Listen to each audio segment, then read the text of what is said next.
오늘 본문은 이제 바울이 고린도 교회에 구제, 즉 연보에 대한 권면에 대해서 이야기합니다. 2000년 전이나 지금이나 이 돈 얘기, 특별히 헌금에 관한 이야기는 쉬운 얘기가 아닙니다. 특별히 이 고린도 교회는 바울에 대한 오해가 많았잖아요. 그 중에 제일 큰 게 바울은 사도가 아니다. 정식 사도가 아니다. 사도의 권위가 없다는 것 하나, 또 하나는 바울이 성도의 돈을 과시했다라고 하는 부분입니다. 여러 가지 많은 음해가 있었고 오해가 있었지만 그 중에 한 부분이 이 물질과 관련된 것입니다. 그럼에도 불구하고 이 바울이 이 디도회가 고린도 교회에서 가져왔던 소식을 통해서 바울에 대한 오해가 많이 풀렸다고나 하지만 그런데도 불구하고 여전히 굉장히 조심스럽잖아요. 그리고 이제 겨우 자신에 대한 오해가 풀렸는데 또 다른 오해를 낳을 만한 일은 안 하고 싶은 게 사람 마음이거든요. 그런데 바울이 지금 고린도 교회에 대해서 특별히 예루살렘 교회의 그 가난한 이들, 환난 당하는 이들을 위하여 구제, 연보할 것에 대해서 이제 권면을 합니다. 어떻게 이럴 수 있을까요? 8장 1절에 가장 중요한 것은 그 앞구절, 7장 마지막 구절 같이 읽겠습니다. 내가 범사에 너희를 신뢰하게 된 것을 기뻐하노라. 내가 범사에 너희를 신뢰하게 된 것을 기뻐하라. 신뢰가 안 됐어요. 고린도 교회에 보냈던 편지는 실망이었잖아요. 낭망이었잖아요. 강한 질책이었어요. 너무 화가 많이 나서 자신의 감정이 실렸었어요.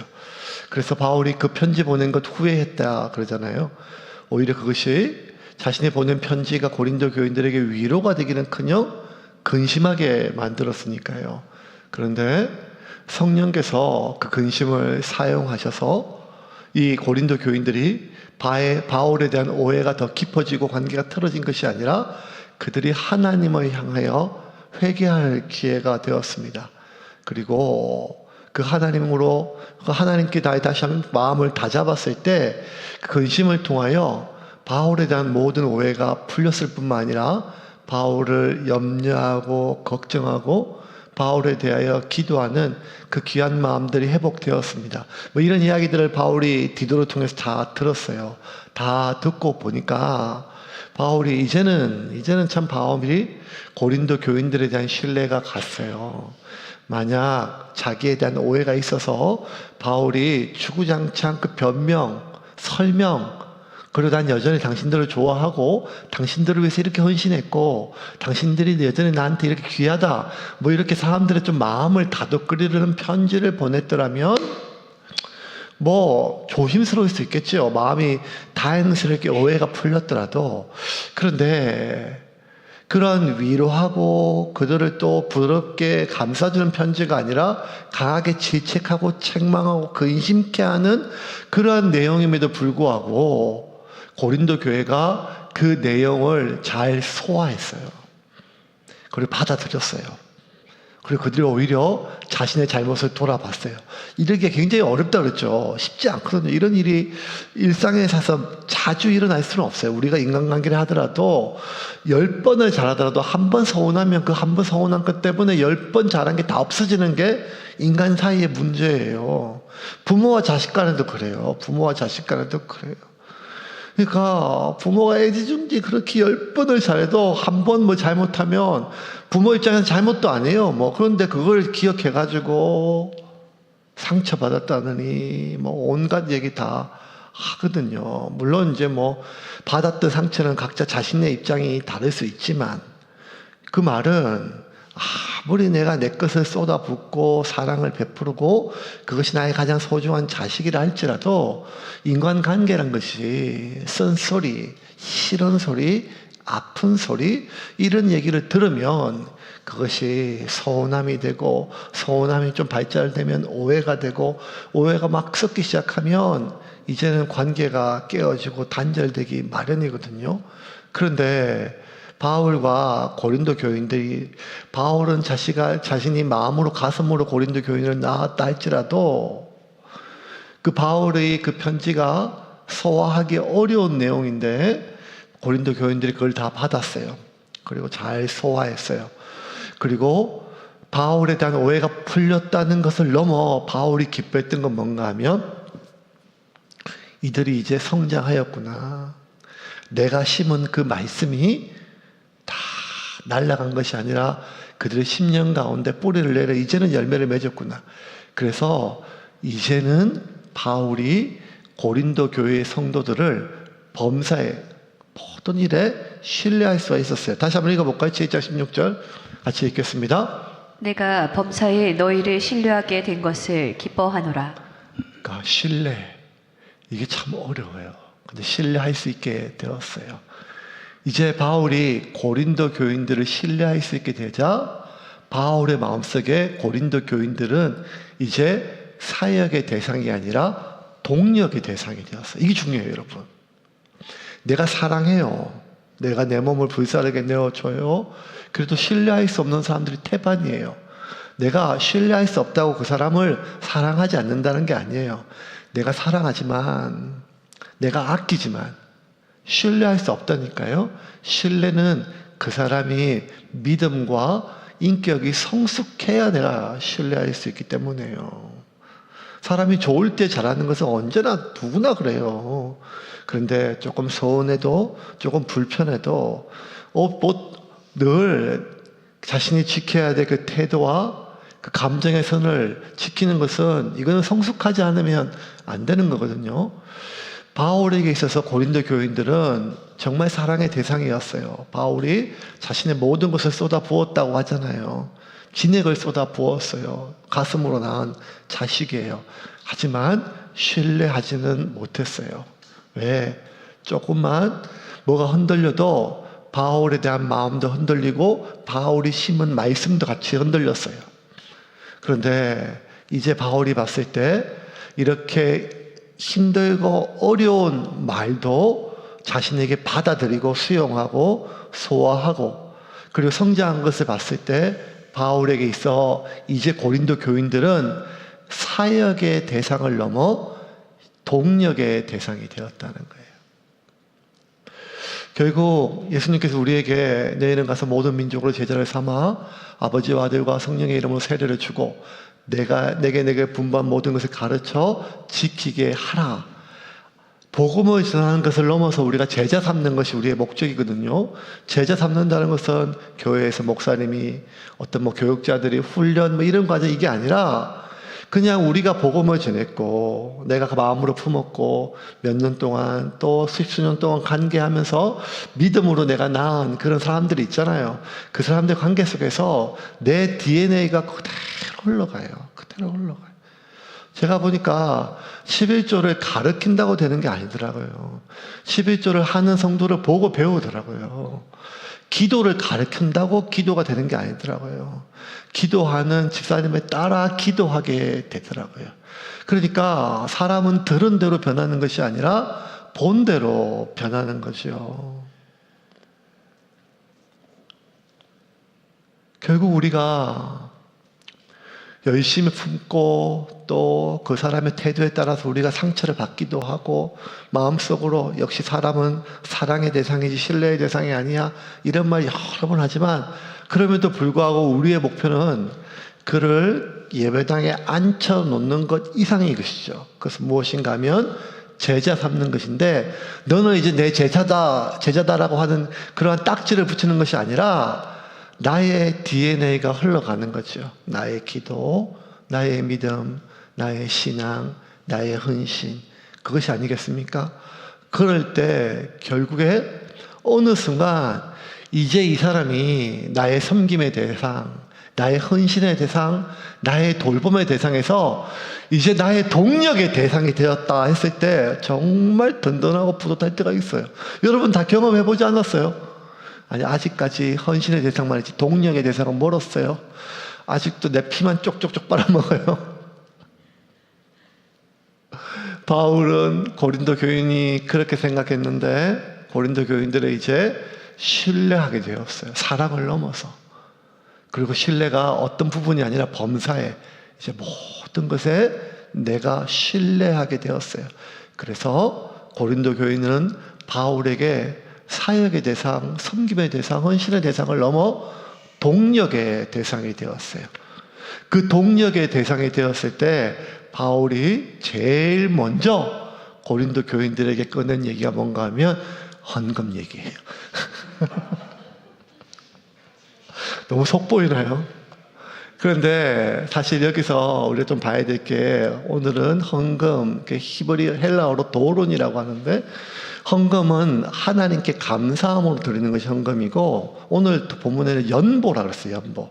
연보는 감사함으로 하나님께 드리는 그 희생, 재물, 그 도론, 헌금이 아니고 하나님께 드리는 게 아니라, 연보는 내가 관대함으로 다른 일을 섬기기 위해 주는 것이, 그게 연보예요. 프로스포라라고, 프로스포라 헬라어로. 그러니까 연보하고 헌금은 좀 달라요. 헌금은 감사함으로 하나님께 드리는 것이죠. 모든 것이 다 하나님의 일이시니까요. 그런데 연보는 감사가 아니라 관대함으로 내게 있는 것을 관대함으로 흘려보내는 것이 연보입니다. 그래서 바울이 자기를 위하여 헌금하라, 선교를 위하여 헌금하라 한 것이 아니라 뭘 얘기했는가 하면, 지금 예루살렘 교인들의 그 글라우디아 총독 때 굉장히 그 팔레스틴 지역에 극심한 기근이 들었거든요. 참 대한민국 땅덩이가 얼마나 큰지, 올해 이렇게 물이 넘쳐나는데 강릉에는 또 비가 안 와가지고 물 퍼주고 다 기억나시잖아요. 대한민국 땅이 너무 커가지고 가뭄과 홍수가 같이 나는 그런 시대가 됐는 모양이거든요. 그러니까 여러분, 몇 개월만 그 오봉 저수지, 강릉의 오봉 저수지가 올 이럴 때만 해도 그냥 한 70% 80% 물이 꽉 차 있던데요. 근데 올해 와야 될 비에 얼마 안 오니까, 올해 비가 왔기도 왔는데, 그 비가 조금만 안 와도 먹을 물이 없다고 하는데, 비가 조금이 안 오는 게 아예 몇 해 동안 오지 않고 극심한 기근이 들어가지고 예루살렘 교인들이 애를 먹었어요. 그 예루살렘 교인들뿐만 아니라 그쪽 지역에 있는 대부분 사람들이. 그런데 예나 지금이나 기근이 들고 홍수가 나고 어려움이 들면 그 지배계층, 그 사람들은 먹을 걱정 안 해요. 늘 고통받는 것은 없는 사람이잖아요. 그래서 이 예루살렘에 있는 교인들이 많은 고통을 당했는데, 가난 때문에, 기근 때문에, 더군다나 그 유대인들의 박해도 더 심해졌어요. 그래서 이들이 말로 다 할 수 없는 이 극심한 고통 속에 있었거든요. 그래서 바울이 고린도 교회를 떠나기 전에 먼저 이제 고린도 교회에서 먼저 이 예루살렘 교회에 대한 구제를, 우리 좀 돈을 모으자, 보내야겠다라고 하면 권면을 했는데, 바울이 떠나고 나서 그게 매듭짓지가 않아졌어요. 그래서 바울이 이제 고린도 교인들이 이제 내가 동력할 수 있겠다, 그들을 신뢰할 수 있겠다 싶어서 그들에게 먼저 자신이 지금 있는 마게도니아 지역에 있는 교회들의 헌신에 대해서 이야기를 먼저 해요. 8장 1절입니다. 같이 읽겠습니다. 형제들아, 하나님께서 마게도냐 교회들에게 주신 은혜를 우리가 너희에게 알리노니. 형제들아, 하나님께서 마게도냐 교회들에게 주신 은혜를 너희에게 알게 한다. 그러니까 마게도냐는 그 지금 있는 그리스 쪽에 발칸반도 북쪽에 좀 있는 거예요. 그러니까 데살로니가 교회, 베레아 교회, 빌립보 교회, 이런 데가 이제 아마 지금 바울이 이야기하고 있는 마게도냐 지역이에요. 그리스 북부 지역에 있는.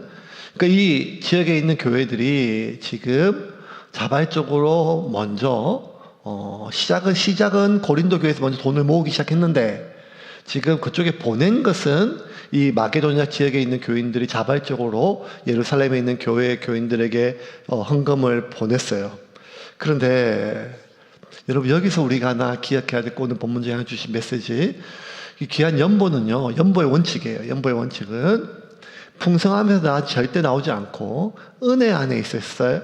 은혜 안에 있을 때 이것이 흘러 넘친다는 것입니다. 1절과 2절 다시 한번 보겠습니다. 형제들아, 하나님께서 마게도냐 교회들에게 주신 은혜를 우리가 너희에게 알리노니, 환난의 많은 시련 가운데서 그들의 넘치는 기쁨과 극심한 가난이 그들의 풍성한 연보를 넘치도록 하게 하였느니라. 자, 잘 보세요. 1절에 마게도냐 교인들에게 주신 은혜, 그 은혜가 뭔가 하면 하나님께서 풍성하게 주셔서 복을 주셔서 물질의 복을 많이 주셔서 그들이 풍성하게 연보를 보냈다. 그런 게 맞잖아요. 우리가 일반적으로 간증하고 뭐 이런 것들 복 받아가지고. 그런데 마게도냐 교회에 주신 은혜라고 해놓고 뭘 한가 하면 환난의 많은 시련 가운데 그들의 넘치는 기쁨과 극심한 가난이 오히려 더 심한, 그냥 가난이 아니라 극심한, 그 마게도냐 성도들이 지금 되게 어려운 상황이에요. 더 평소보다 극심한 가난에, 그러니까 예루살렘 교인들의 성도들의 어떤 이야기를 들었을 때 마게도냐가 뭐가 지금 경제가 잘 돌아가고 있는 게 아니라 그들이 진짜 제일 극심한 가난, 경제적으로 힘들 때였어요. 그때 그들의 풍성한 연보를 넘치게 했다는 거예요. 이게 우리가 일반적으로 아는 하나님께서 은혜를 주시고 복을 주셔서 복을 받고 평안해서 풍성하게 넘치도록 물질의 복을 받아 하나님께서 귀하게 쓰임받게 하시는 것. 저도 어디 뭐 개업 예배나 또 신방 가면 하나님께서 귀하게 이 가정에 복을 주셔서 선한 일에 부유하게 사용되게 하여 주시옵소서. 이렇게 당연히 매번 기도해요. 매번 기도해요. 그런데 그렇게 풍성하게 복을 주셔서 선한 일에 부유하게 사용되는 것, 이거 너무나 당연한 거거든요. 근데 지금 마게도냐 교회는 그게 아니라 큰 환난이에요. 큰 환난. 많은 환난 가운데서도, 극심한 가난 가운데서도. 근데 그들이 연보를 넘치도록 하였다는 거예요. 넘치도록. 이거는 성경에 봤을 때 성경의 맥락과도 일치가 잘 안 되는 것 같아요. 곡간에서 임신 난다 그러잖아요. 성경을 읽다 보면 제일 좀 배고픈 책이 어느 책인가 하면 룻기예요. 룻기. 먹을 게 없어가지고 이방 땅까지 가잖아요. 룻기도 보면 그 예루살렘의 베들레헴에 빵이 없을 정도, 떡이 없을 정도로 흉년이 되니까 어떻게 돼요? 그 나오미의 가족들이 이방 땅까지 다 야반 도주 하잖아요. 그 나중에 다시 돌아올 때 언제 돌아오는가 하면 예루살렘에 다시 대풍이 들었을 때, 그 소식을 들었을 때. 그래서 결국 보아스라고 하는 그 집안 사람이 그 나오미의 며느리 룻을 물려서 자기 아내로 삼았잖아요. 그런데 여기서 볼 것이 있어요. 보아스는 원래 그 땅에 계속 살던 사람이에요. 보아스는 원래 마음이 착한 사람이에요. 그런데 그랬던 보아스조차도 그 땅에 흉년이 들었을 때는 자기 친척 중에 누가 굶어 죽든지 어디 땅에 야반 도주했는지 잘 몰랐어요. 근데 그 땅에 풍년이 드니까 추수할 거리가 늘어가니까 보아스가 룻을 보고, 물론 그의 마음속에 하나님의 섭리가 있었지만 그를 먹을 것을 대어주고 그를 또 아내 삼았던 거죠. 이걸 보면 참 힘들고 어려울 때 우리를 누가 하나 지금 도울 때 손이 오그라들죠. 이거 당연한 거예요. 당연하죠. 그걸 하나님이 지금 책망하시는 게 아니에요. 하나님이 지금 뭘 하나 우리에게 보여주시는가 하면 연보은혜, 그 하나님께서 그 물질의 흐름에 관련된 은혜가 있는데 그게 뭔가 하면 풍성할 때 절대 흘러 넘치지 못하다는 거예요. 풍성할 때. 다시 한번 이제 볼까요? 같이 읽겠습니다.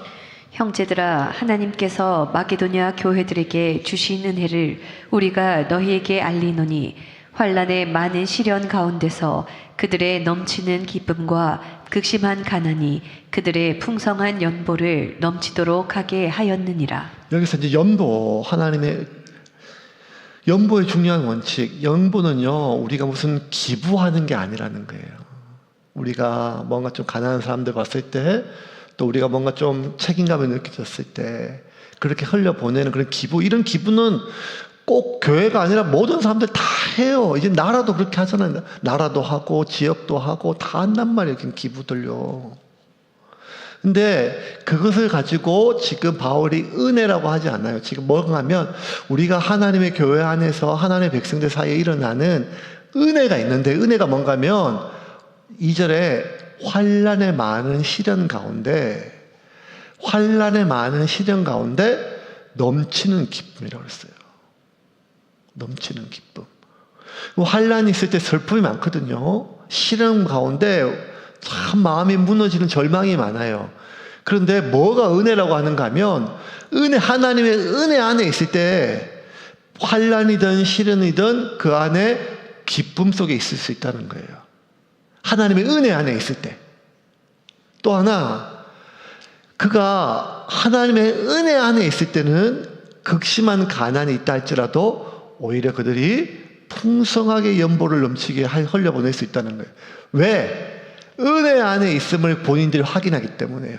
이 은혜 안에 있다는 것이 뭔가 하면 내가 지금 하나님의 인도하심과 섭리 안에 있음을 확인하는 거예요. 우리는요, 내가 지금 하나님의 은혜 안에, 하나님의 섭리 안에, 하나님의 계획 안에 있는지 확인 잘 안 해요. 언제 안 하는가 하면 내가 평안할 때 확인 잘 안 해요. 당연히 하나님의 은혜겠지. 내가 풍성할 때도 하나님 안에, 은혜 안에 있는지 잘 확인하지 않아요. 그런데 내가 고난이 있을 때, 내가 지금 뭔가 하나님의 은혜 밖에 있나? 내가 환란이 있을 때, 가난할 때, 무너질 때, 이럴 때 내가 지금 뭔가 하나님의 보호 밖에 있나? 끊임없이 의문이 들거든요. 그런데 내가 고난 중에 어려운 일을 자꾸 당해요. 그런데 내가 하나님 기도와 말씀과 어쨌든 하나님과의 관계 속에서 그럼에도 불구하고 지금 힘들고 어려운 상황인데도 불구하고 내가 지금 하나님의 인도 안에 있음을, 내가 지금 하나님의 섭리 안에 있음을 확인할 때가 있어요. 그때 그 많은 환난과 큰 고난 가운데 기뻐할 수 있다는 거예요. 그게 빌립보 교회의 특징이었어요. 빌립보서가 기쁨의 편지라고 하거든요. 근데 그 빌립보서에 아는 빌립보 교인들이 좋은 일을 많이 당했기 때문에 하나님께 복을 많이, 이게 아니라 정말 힘들고 어려운 상황이었었어요. 그런데도 빌립보 교인들이 제일 기뻐했었어요. 아니, 기쁨을 명령했어요, 바울이. 항상. 왜냐하면 나의 기쁨은 상황과 환경에서 오는 게 아니라 하나님의 은혜 안에 있음을 확인할 때 내 안에 기쁨이 있다는 거예요. 가난도 마찬가지예요. 내가 극심한 가난에 있지만 내가 지금 하나님의 은혜 안에 있음을 확인했을 때 오늘 내가 먹고 죽을 만한 그것을 하나님을 위하여 헌신할 수 있다는 거예요. 바울이 이제 이야기를 계속 이야기합니다. 그러면서 5절 이렇게 이야기합니다. 같이 읽겠습니다. 우리가 바라던 것뿐 아니라 그들이 먼저 자신을 주께 드리고 또 하나님의 뜻을 따라 우리에게 주었도다.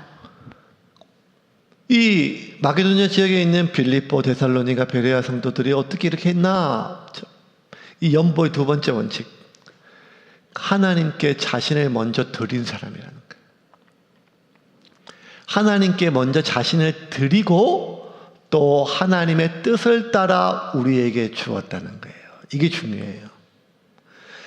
하나님께 먼저 자신을 드리지 않은 사람이 자신의 것을 나누어 줄 때 자신의 의가 드러나요. 안 그러려도 저절로 드러나요.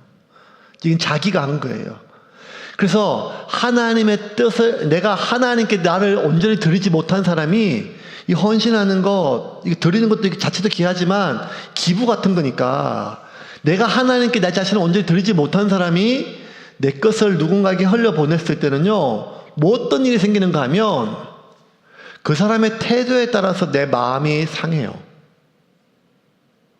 아니, 나는 진짜 어려운 상황 속에 줬는데 저렇게 저거 쉽게 평생 펑펑펑 뭐 그러진 않겠지만 그런 걸 보거든요.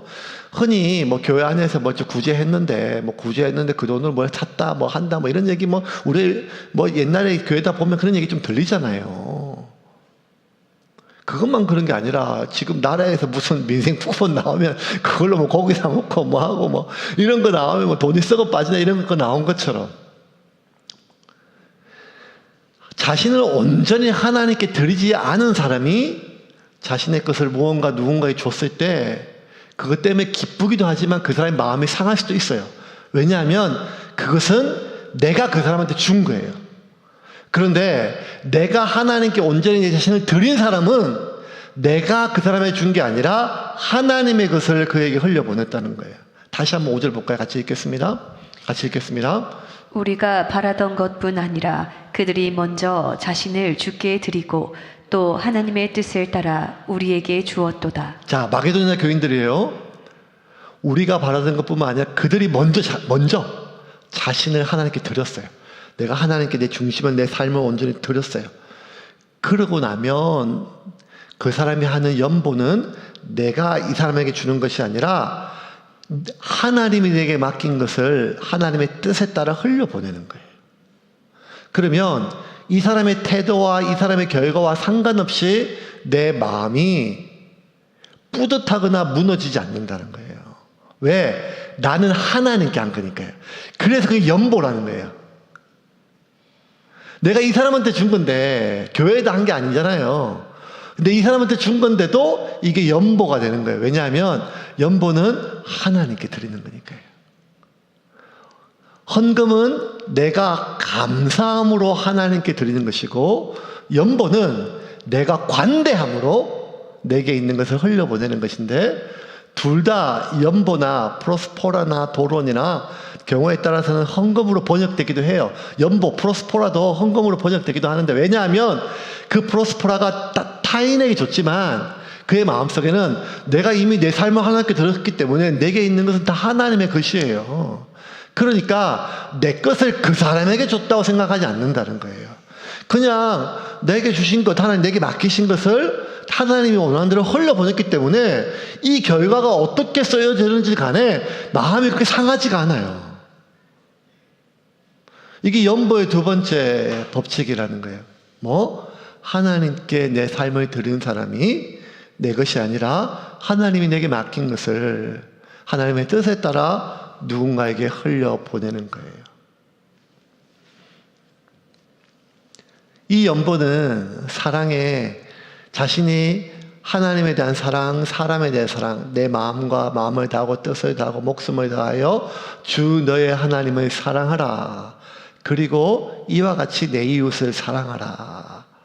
연보의 세 번째는 법칙은 무엇인가 하면 연보는 내가 그에 대한 나의 사랑을 확증하는 거예요. 8절 같이 읽겠습니다. 내가 명령으로 하는 말이 아니요 오직 다른 이들의 간절함을 가지고 너희의 사랑의 진실함을 증명하고자 함이로라.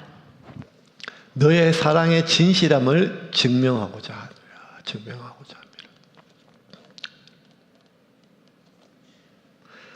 청년부 제가 막 사역할 때예요. 그러면 이제 막 단기 성경하고 막 이럴 때 이제 청년들이 막 모금하거든요. 근데 좀 너무 가고 싶은데 또 돈이 없고 이러는 애들이 있어요. 그래가지고 좀 딱하기도 하고. 그러면 이제 막 제가 막 열심히 기도해요. 하나님 채워주세요. 재정을 채워주세요. 이 친구 꼭 채워주셔야 갑니다. 이 친구 진짜 이번에 은혜를 받아야 됩니다. 막 기도하는데 생전 하나님 말씀 없을 때 그럴 때 한 번씩 이렇게 서치듯 지나가세요. 네가 주라 이렇게.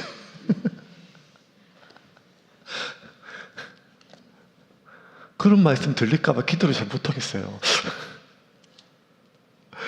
어쩌다 공돈이 좀 생기잖아요. 생기면 절대로 기도 안 해요. 그런 거 들릴까봐. 네가 주라, 네가 주라. 그러니까 뭐 명확해요. 연보는 우리가 그를 위해 기도하잖아요. 하나님 예루살렘 교회에 있는 교인들을 기도합시다. 그들의 가난을 위해서. 그런데 우리가 할 수 있는 것에 대해서 우리가 내 것을 내어주지 않고 딴 사람을 통해서 무언가를 보내기를 원한다면 그것은 그를 위한 우리의 사랑이 진정성이 떨어지는 건 아니겠습니까? 그래서 연보는 우리가 그를 향한 사랑을 증명하는 거라는 거예요. 증명하는 것. 그래서 요한일서 3장 18절에 같이 읽겠습니다. 자녀들아 우리가 말과 혀로만 사랑하지 말고 행함과 진실함으로 하자. 이렇게 우리가 하나님의 은혜 안에서 연보를 하고 내가 하나님께 내 자신을 드렸을 때 내 것을 주는 것이 아니라 하나님께 내게 맡긴 것을 하나님에 따라서 은혜 따라서 흘려보내고, 그리고 세 번째 연보는 그를 향한 내 기도를, 그를 향한 내 사랑을 내가 증명하는 것이다. 그러면 내가 흘려보낸 그 과부의 2렙돈을 하나님이 사용하신다는 거예요. 내가 그렇게 흘려보낸 물고기 2마리와 보리떡 5개를 하나님이 사용하셔서 그것을 넘치게 쓰신다는 거예요. 왜 하나님이 이렇게 하시는지는 모르겠어요. 그럼 짐작을 할 수 있겠어요.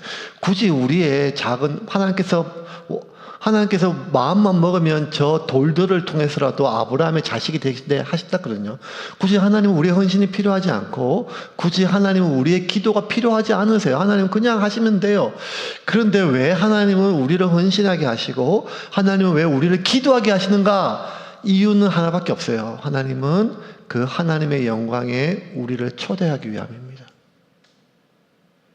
그 하나님의 흐름 안에 우리를 사용하시기 위해서. 그 하나님의 흐름 안에 우리가 사용되어질 때, 내가 그 하나님의 흐름 속에 내 것을 올려드릴 때, 아니 하나님의 그 흐름 속에 내 자신이 뛰어들 때, 내 자신을 던질 때 우리는 풍성함을 경험할 수가 있습니다. 10절 말씀 같이 읽겠습니다.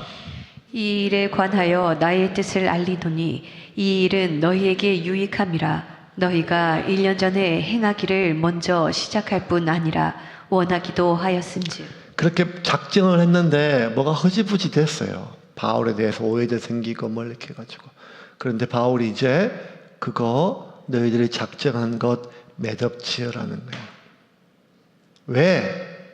이게 너희들의 유익을 위함이라는 거예요. 예루살렘 교회 교인들에게 도움도 되지만 바울은 알았어요. 왜냐하면 바울은 지금까지 자기가 수십 년 동안 그렇게 어디를 가든지 간에 하나님 자기를 먹이시고 입히시고 보호하신 것을 확신했기 때문에 하나님은 당신의 자녀를 먹이고 입히고 보호하심에 대한 확신에 대해서 조금도 흔들리지 않았어요.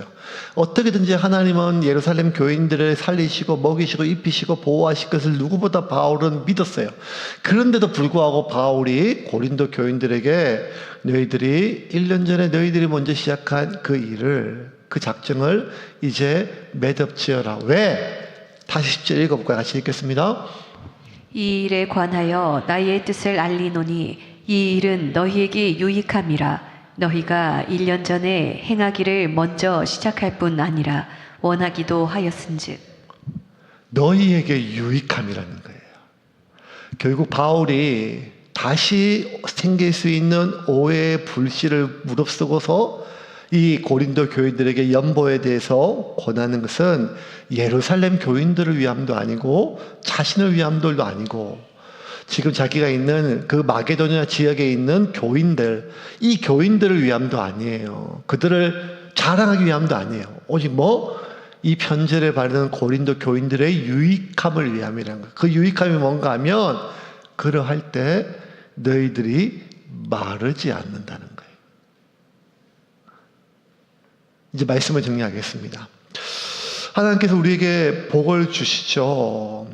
시편 23편이 성도가, 하나님의 자녀가, 백성이 받을 수 있는 가장 복된 그림이에요. 여호와는 나의 목자시니 내게 부족함이 없으리로다. 그가 나를 푸른 초장에 누이시며 쉴만한 물가로 인도하시는도다. 그 잎사귀가 마르지 아니한 것, 사시사철 푸르게. 그러면 어떤 게 마르지 않는가 하면 그 하나님의 그 은혜의 물줄기가 있거든요. 물줄기. 그런데 우리가 하나님께 복을 받는 것, 복을 구하는 것, 그거 귀한 거예요. 복 받는 것, 그거 잘못된 게 아니에요. 하나님께 복을 구하고 하나님께 은혜를 구하는데 그 은혜와 복을 구하고 그 은혜의 복의 최종 종착지가 아니라 또 다른 곳에 흘려보내기 위한 은혜의 물길이 되기 위한 거예요. 두 종류가 있어요. 하나님께서 복을 주실 때, 하나님께 그 은혜의 비를 내릴 때 두 종류의 사람이 있어요. 하나는 뭔가 하면 그 은혜를 그대로 받아 자신이 그 은혜의 웅덩이가 되는 거예요. 어떤 사람은 그 은혜를 그대로 받아 또 다른 곳에 흘려보내는 은혜의 물길이 되는 거예요. 자, 그러면 여러분 냉정하게 한번 봅시다. 나는 그 은혜의 웅덩이가 되기를 원합니까? 은혜의 물길이 되기를 원합니까? 기왕이면 은혜의 웅덩이가 되면 좋죠. 받은 만큼 많아지니까요. 물길이 되면 아무리 많이 온들 홀라당 다 빠져나가는데요. 근데 하나님께서 우리에게 주시는 메시지는 하나예요. 그게 뭔가 하면 은혜의 웅덩이는 아무리 많이 모아도 웅덩이는 언젠가는 마를 수 있다는 거예요. 그런데 은혜의 물길은 그 물이 흘러가는 한 그 물길은, 그 통로는 절대 마르지 않는다는 거예요. 웅덩이는 많이 모일 수는 있지만 마르거나 썩을 수 있는 위험이 있고, 물길은 내가 많이 가두지는 못하지만, 아니 온 만큼 다 흘러가지만 내가 죽을 때까지 나의 이 통로는 마르지 않는다는 거예요. 이것이 하나님께서 우리에게 주시는 은혜의 흐름 안에 있기를 명령하고 권면하는 것입니다. 하나님께서 그것이 물질이든 그것이 사람이든 그것이 무엇이든지 간에 하나님은 우리가 그것을 가두는 웅덩이가 아니라 물길이 되기를 원하십니다. 그렇게 물길이 될 때 한 가지, 나를 위해서가 아니라 그 물이 흘러갈 곳을 위해서라도 하나님은 나를 마르지 않게 하세요. 나 때문이 아니라. 하나님은 그런 사람에게 하나님의 풍성한 것들을 맡기실 줄을 믿으시기를 바랍니다.